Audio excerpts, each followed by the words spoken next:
आप सुन रहे हैं खास ऑडियो सीरीज शांतिवीर, कहानी भारतीय सेना के एक नायाब योद्धा की।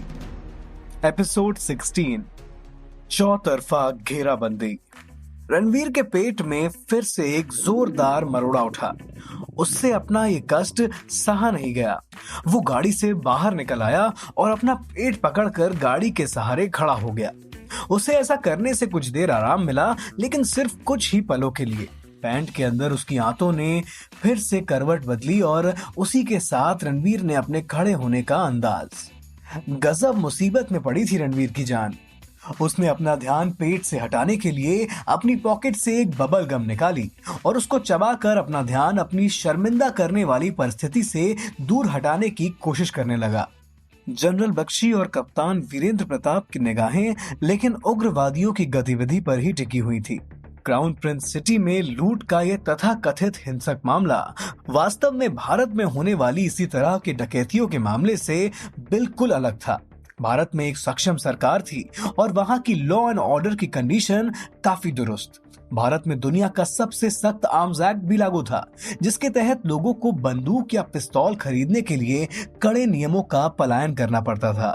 किसी साधारण आदमी के पास बंदूक खरीदने के लिए उन नियमों का पालन करना पॉसिबल नहीं था। हाई क्वालिटी के बंदूकों के इस्तेमाल से लूट और अपहरण के कुछ रेयर मामले ही नजर आते थे। अधिकांश मामलों में लुटेरों के पास जो बंदूकें होती थी वे या तो नकली पिस्तौल होती थी या फिर हाथ से बनी पाइप गन या single shot fire arm.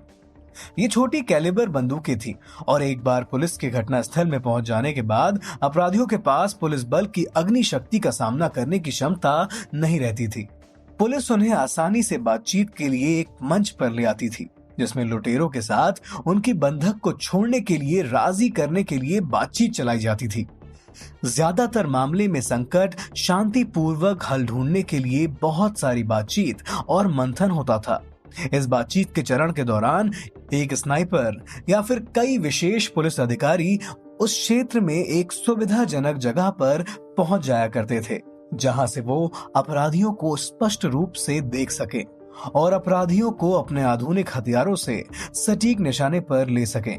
Police के साथ बातचीत के माध्यम से मामला हल नहीं होने पर उन्हें गोली मार सकें। यदि लुटेरों द्वारा की गई अनरीजनेबल डिमांड्स के कारण लुटेरों और पुलिस के बीच की वार्ता विफल हो जाती है, तो पुलिस अचानक उन पर हमला बोल देती थी। घटना स्थल में सुविधाजनक स्थान पर तैनात स्नाइपर या वो विशेष पुलिस अधिकारी अचानक लुटेरों पर गोली चला देते थे। लुटेरे या तो गंभीर रूप से घायल हो जाते थे या कभी कभी उनमें से कुछ की मौत भी हो जाती थी। बंधकों को लेकिन पुलिस ज्यादातर मामलों में बचाने में कामयाब हो जाती थी। भारत में अपराधियों से निपटने के इस तरीके की सफलता की बहुत अधिक संभावना थी, लेकिन यहाँ पर तो पुलिस कुछ अलग ही तरीका अपना रही थी। जनरल बख्शी और कप्तान वीरेंद्र प्रताप सिंह के सामने जो अपराध हो रहा था वो बिल्कुल अलग तरह का था।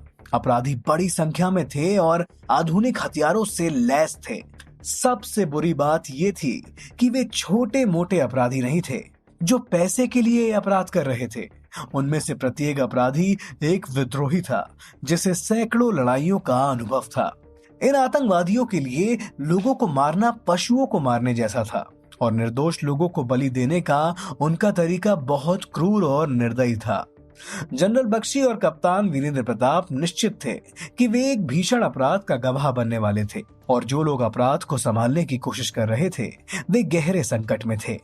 कप्तान वीरेंद्र प्रताप ने जनरल बख्शी से इस बारे में लेकिन कोई बात नहीं की, बस मुड़कर अपने पीछे की तरफ देखा।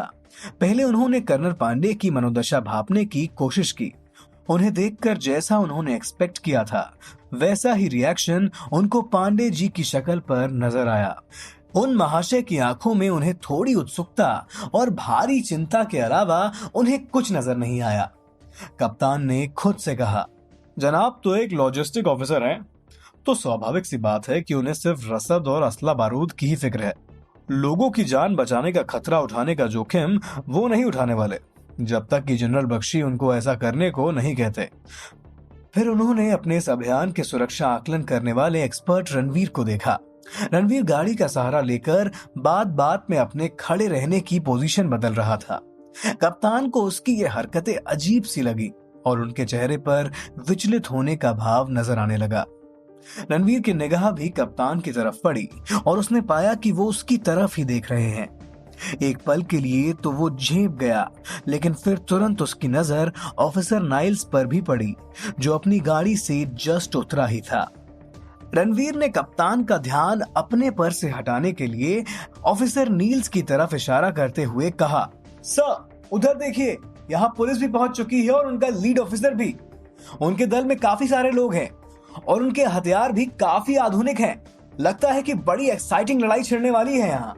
कप्तान वीरेंद्र प्रताप ने उसे झाड़ते हुए कहा, ये तो हमें भी पता है। इस साधारण सी बात को मुझे बताकर शो ऑफ करने की क्या कोशिश कर रहे हो? कुछ खास बात दिमाग में आए तो बताना। रणवीर बेचारा कैसे बताता कि उसके दिमाग में कौन सी खास बात चल रही है। उसने बस इतना कहा, यस सर। कप्तान वीरेंद्र प्रताप ने आगे कहा, और सुनो नेगी, भले ही ये ऑपरेशन हमारी जिम्मेदारी नहीं है, लेकिन तुम अपने आंख और कान खुले रखना। उग्रवादियों की हर हरकत पर नजर बनाए रखना। अब यहाँ गाड़ी के बाहर निकलकर नाचना बंद करो और शांति से गाड़ी में जाकर वो करो जिसके लिए तुम्हें मैंने इस मिशन के लिए चुना है। रणवीर दुविधा में पड़ गया। उसने मन ही मन सोचा, हे भगवान, क्या करूं? कैसे इनको समझाऊं कि मेरी क्या दशा है? फिर से गाड़ी में जाकर बैठा तो मेरी निक्कर में गंद मचना निश्चित है।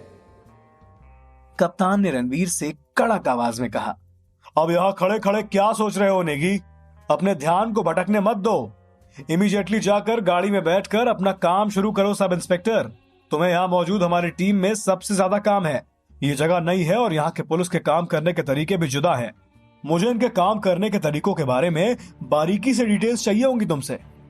कप्तान वीरेंद्र कहना तो उससे और भी कुछ चाहते थे, लेकिन उन्होंने अपने आप को रोक लिया। वो अपने इस शानदार सिपाही को इन उग्रवादियों के बीच भेजकर कुछ ही देर में उन्हें ढेर करवाना चाहते थे। वो चाहते थे कि इस क्राइसिस का अंत जल्द से जल्द हो जाए, लेकिन उन्हें डर था कि बेचारा रणवीर ऐसा करके फिर से इन समझदार लोगों के बीच में अपने अनोखे तरीकों का प्रदर्शन करने की वजह से फटकार का शिकार न बन जाए। उन्होंने फिर मुड़कर घटनास्थल पर होने वाली कार्रवाई पर गौर फरमाना शुरू किया। रणवीर को भी अपने कप्तान की उम्मीद के बारे में हल्की सी भनक लगी, लेकिन उसे इस बात का यकीन नहीं हुआ, क्योंकि उन्होंने उसे किसी बात को करने का इशारा जो नहीं दिया था। इसके अलावा उस वक्त वो इस हाल में भी नहीं था कि उनकी उम्मीद पर खरा उतरता। इसलिए उसने सोचा, मैं शायद अपने आप को खुद ज्यादा ही 30 मार खान समझ रहा हूँ। इस स्पेशल स्क्वाड में बातचीत करने का तरीका मेरी समझ के बाहर है। यहाँ पर लोग सोच समझकर मुंह खोलते हैं। पहले एक आदमी अपनी बात पूरी करता है, उसके बाद दूसरा आदमी अपनी बात करना शुरू करता है। मेरी तरह यहाँ लोग मुंहफट नहीं है कि जो मन में आया वो बिना आसपास के लोगों की परवाह करे बक डाला। कप्तान साहब को अगर मुझसे कुछ बोलना होता तो वो स्पष्ट रूप से मुझे आदेश दे देते। रणवीर सिंह नेगी, अभी तुम्हें इस जगह और स्पेशल स्क्वाड के तौर तरीकों के बारे में बहुत कुछ सीखना बाकी है। यहाँ लोग सीधे से नहीं बल्कि अपना हाथ घुमाकर अपना नाक पकड़ते हैं। इसके अलावा यहाँ का पानी भी बहुत धोखेबाज है। डर के मारे 2 दिन से कुछ खाया नहीं, फिर भी सिर्फ पानी पीने से पेट खराब हो गया। ओ तेरी, ये तो अब रुकने वाला नहीं। मैं अब क्या करूं? कैसे इस बला को टालूं? कैसे अपनी इज्जत का फालूदा बनने से रोकूं? रणवीर की इस गंभीर क्राइसिस में तभी उसे सामने एक शानदार होटल नजर आया। उसने सोचा, मैं बस 2 मिनट में अपने आप को हल्का करके लौटता हूँ। कप्तान साहब को पता भी नहीं चलेगा। मुझे माफ करिए सर, पर अब मैं नहीं रुक सकता। वो अपना पेट पकड़कर तेजी से उस होटल की तरफ दौड़ पड़ा, बिना किसी की नजर में आए। ऑफिसर नाइल्स ने नए चमड़े के जूतों की एक जोड़ी में गर्म सड़क पर कदम रखा और अपने पुलिस बल का ध्यान आकर्षित करने के लिए अपना हाथ उठाया। उसने अपनी पुलिस की वर्दी को सीधा किया और उसके चेहरे पर एक आत्मविश्वास भरी मुस्कान दिखाई दी, क्योंकि उसे डायरेक्टर चार्ल्स और उनके आसपास के शांति सैनिकों को अपनी आंख के कोने से पहले ही देख लिया था। उसने उस दिशा में भी नहीं देखा, क्योंकि नाइल्स को उनके समय पर समर्थन मिलने का भरोसा था। उसने अपने पास में स्थित शॉपिंग मॉल को देखा और तुरंत उस पुलिस दल के कमांडर को रोले अदा करना शुरू किया। नाइल्स ने गरजते हुए अपने साथियों से कहा, लगता है इन गीदड़ों की मौत आई है। पता है ना कि तिलचट्टे की जब मौत आती है तो वो उड़ना शुरू करता है, वैसे ही जब गीदड़ की मौत आती है तो वो शहर की तरफ रुख करता है।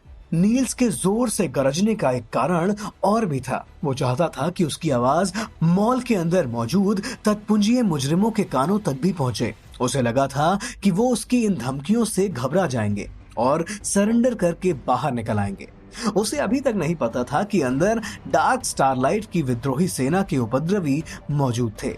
नील्स ने आगे कहा, डायन भी 7 घर छोड़कर धावा बोलती है, लेकिन ये अक्कल के अंधे तो सीधा मेरे पुलिस थाने के इतने पास लूटमार करने पहुंच गए। इनको क्या लगा कि ये यहाँ कांड करेंगे तो हम इनको गले में माला पहनाएंगे। ऑफिसर हैगन, इस जगह की चारों तरफ से घेराबंदी कर लो, इनमें से एक भी यहाँ से निकल के ना जाने पाए। इन कबूतरों को बोलो, अगर भागने की कोशिश की तो पकड़कर हवालात में इतनी कुटाई करेंगे कि इन्हें नानी याद आ जाएगी, फिर कभी इस इलाके में पांव रखने की हिम्मत नहीं करेंगे।